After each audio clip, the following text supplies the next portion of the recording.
Good morning, everybody. Well, I think it's about the last day, good day weather-wise.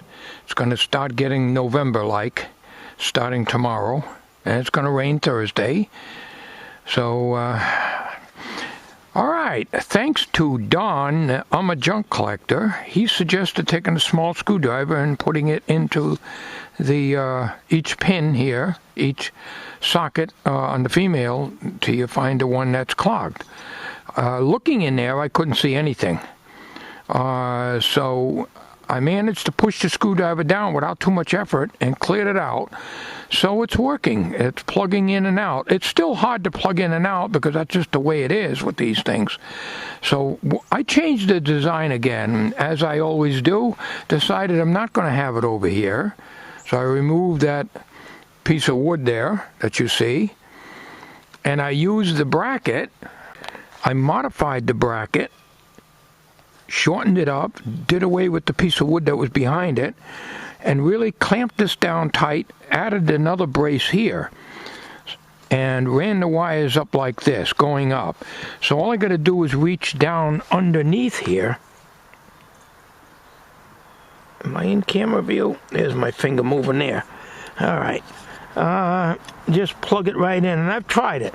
It's in there real tight, but when you go to push this in, it does slide up a little bit.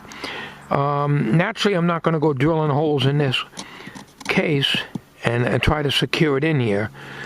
So I got cable ties here, and then I'm going to wrap electrical tape around here, and that'll kind of hold it too in there, and then I'm going to run the wires accordingly up around the top inside.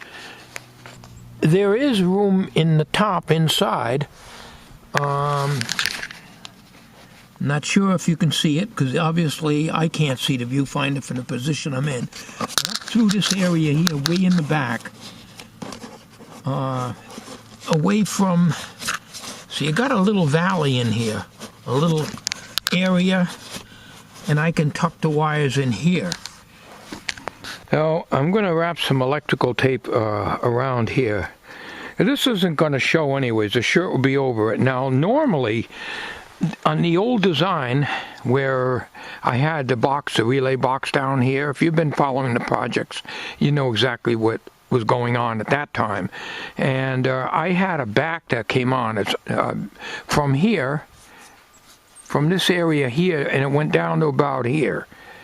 Well, obviously that's going to be eliminated, and the back will come down to this point. I'll leave this all open here. The reason for the back is to try to muffle some of the sounds of the motors and the relay, of course, and the mount trigger. Just putting the shirt over it wouldn't be enough. So we try to muffle the sound a little bit, and that's the reason for a back. Otherwise, there's no real reason for it, because the shirt covers it anyways. But the plug will go up in here. Now I already had the plug in here, but pushing it in kind of moves this thing up a little bit. It's in there tight, but I have to make something to keep this from getting pushed up. So I'm going to tape this wire all the way up to this cable tie here, from here to here, with electrical tape, and tie it down good. And then I will try that out and see how that holds. Now, this is all metal here. This is the same stuff as this. This just got masking tape on it, that's all. So it's just a bracket that I had over on the other corner there that I showed you earlier. So that's what I'm going to do right now. I'm going to tape this up. I got the tape in my pocket because it's a little chilly today, and electrical tape, especially the plastic electrical tape, doesn't like to tear off the roll easy, and usually tears and everything else down the middle. I find that with Harbor Freight tape quite a bit. And any of these other cheap tapes like you get at Walmart and so forth. They don't like to work too good when they're cold. So I think the roll is warm enough now that I'm going to tape this up. I'll probably put one more cable tie in here and then tape it after that. Hopefully I don't take this out. I can get it out. These are just nuts and bolts in here. This bolt here does not go into here. This bolt bolts this onto here, and it's got a flat head on it, so it just doesn't dig into the connector here. And that'll be all right. That's smooth here. I filed it smooth, so the shirt goes over this. Not a big deal. All right, enough talking. I did want to give you an update, and thanks again for the tip, and thanks again for everybody that suggested, had some good suggestions there. And Tom wanted me to ship this back, and you know, he'd do it up for me. But there's no need to that, Tom. I appreciate it, but I got it worked out. And I'll show you how that plugs in after I get this thing taped up. I can only tape to here, then I got to work with the wires. And then when we plug the remote in at this end here, once it's plugged in, then we trace out the wires. Now this here is a shield. It's actually a bare wire, and there's aluminum shield on here. So that is the common negative, along with one other black wire. So that'll match up with this connector here. So I shouldn't have to take this out, but if I had to, it wouldn't be too big of a job. Just cut the tape and the cable ties and so forth. Okay, I got this plugged in. As you can see, she's just perfectly in there, and to be stiffened up with wire ties and tape and stuff. Now I'm going to start running wires, and I'm going to do my 1 and 2 at a time. These 2 wires here are for the relays, the left head movement and the right head movement. So I picked 2 white wires here. So what I'm going to do is I'm just going to mend these together. Probably tape them. I'm not going to use terminal strips and stuff on that. Some of them will, but this is going to the relay board here. So if I need to pull a relay board for any wire changes or anything, there'll be ample room on these wires for me to pull it out far enough to do anything. Of course, it's getting pretty crowded in here, but that should be all right. We should deal with it. Here, as you can see, is a better option than here. The wire comes down. It can go along the back of the chair or wherever Dorkel is sitting. It'd be nice if this wire wasn't so stiff, but I'm outside here and it's cold anyways. And Steve would have sent me a thinner wire, probably 20 or 22 gauge. That would probably be all right if I was running all relays, but I wasn't going to run relays for the mount trigger. We're just going to double up the hot and you know, the positive and the negative, and that'll definitely carry the current. These are 18 gauge. They're definitely 18. So what I'm going to do now is I'm going to connect these up temporarily, just twist them together, and then at this end down here, I'll find the 2 wires that are going to be for the head movement, ohm them out, and or I can ohm them out right here because they're already stripped. They're all stripped. I can ohm them out. It don't really matter what way I do it. We'll go one wire at a time here, and then we're going to establish which 2 blacks and which 2 whites paired together will be the negative and the positive. Like in here, the remote will have a common negative and a common positive, and it'll all be fed back to here. I probably don't have to do that because this motor, the mouth trigger is the only thing that's the heaviest current draw on this wire. The I motor don't take anything, not even an amp. There's a 2 amp fuse in there, and that's more than enough. And the I motor is going to get, the voltage is going to be dropped on that instead of using the batteries. I might even take and put in maybe 3 or 4 double A's or even C cells or D cells in the remote, because it's big enough, and feed the I motor that way. Not a problem. And this is the I wire is right here. I just temporarily stuck this back on it again, just so I can identify it. The other one is on the common negative. So all I need coming up here from the push button for the eyes is 6 volts, or even 4.5 volts. So I get the eye turn. I can't drop it too low, but just low enough so that the eyes move kind of slow. But anyways, that's later on. Right now we're going to do try each function out, and I'm explaining a lot and wasting a lot of time here, but you'll see as I go along here. So we're going to stop right now and get to work, and I'll show you as I go along. Well, it's getting too damn cold to work today. I'm afraid I'm not going to be able to do any more outside work. I'm very pleased with the way things are coming out now. I just covered all this up with masking tape, which is basically what I used all around here.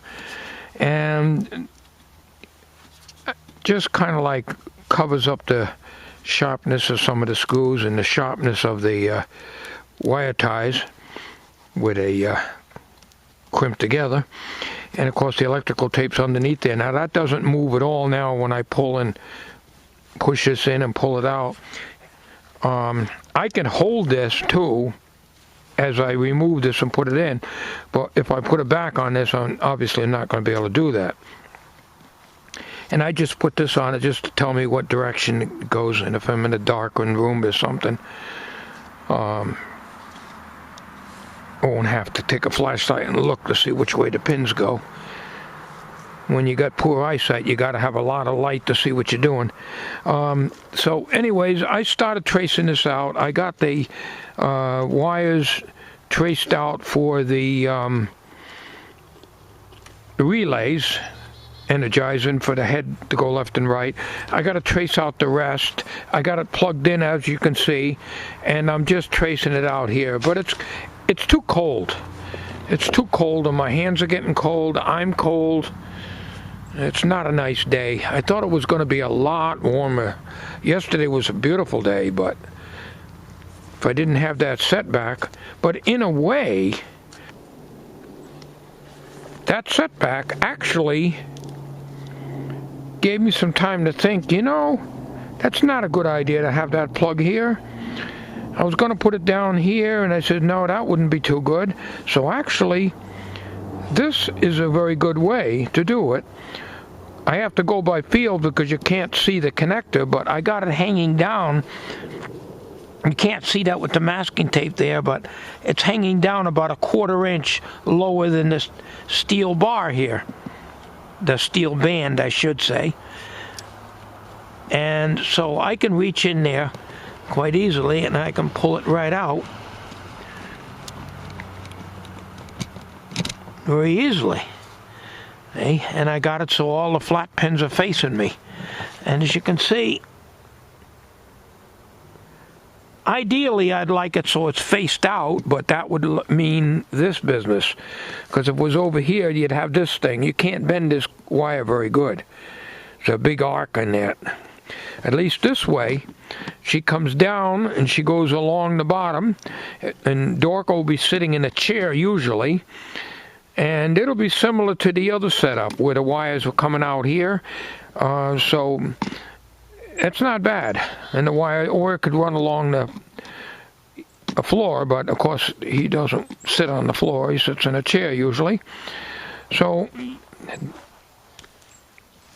I'm glad that was an easy fix, because if I got that much solder in there, I couldn't see how you'd get it out. But I'm very happy that it worked. That was a good tip. Don, I'm a junk collector. Take a small screwdriver. Actually, I had a smaller blade than this. Actually, what I used was my Exolite. Anybody know why the plastic on these handles get funky like this? Like a fungus. You know, I noticed that, especially in the shed where these things have been stored. They never got that way up in my workshop in the attic. These are some of my tools. But this is an 1/8" screwdriver. And you know why I have a long screwdriver like this? To get away from my work. That's a joke. Come on, laugh, folks, laugh. All right. But anybody know why you get that fungus on there? Not all my tools are like that, but in some of my older boxes and in the big toolbox that I had up in the workshop, they all got this. All the plastic handle screwdrivers have this white, what I call fungus on it. Now I don't know what causes that. Maybe somebody could tell me out there. You know, I don't know everything. There's a lot of things I don't know. All right, it's too damn cold to do anymore, so this project's coming along quite well now. So when I wire this, I'll just wire it up where I want it and bring the wires up through here, and it will not be in the way of the head motor or the head action. The head isn't supposed to turn to this far anyways. So some of these wires will be brought down into here. Some of them will be mounted and fastened into the terminal strip over here. And others will come into the common negative. And I'm just going to put these together with, twist them good, and put a heat shrink on them. Now, I will use my Harbor Freight heat gun for the heat shrink. It works good, but it seems like, you know, you're using a lot of electricity just to heat up a couple of connections. And what I used to do up in my workshop, I used to use a match. Now I use these here for the heat shrink, and they work okay if the damn things don't keep going out on me. They work okay now, but you get a tiny breeze and they blow out. I don't care how tiny it is.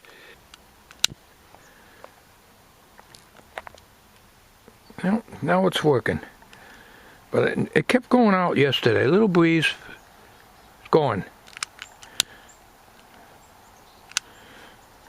So there's a little bit of a breeze today, and because of that, the lighter keeps getting blown out all the time, even though I do it in here.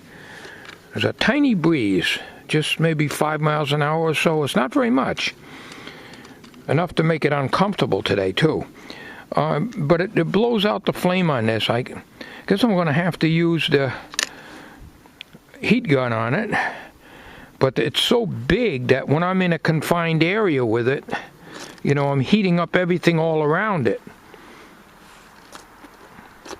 But a lot of these wires, when I go to connect, they'll be longer than they need to be. Do all my connections and bring them inside the Dorkel body, and then just fish them up in there. So they'll be a little longer, but I need to make sure that nothing's getting in the way of this assembly here. Anyways, that's all I'm going to do right now. It's a little cold. If I do any more, I'll let you know. You'll be the first one to see it. Until then, stay tuned.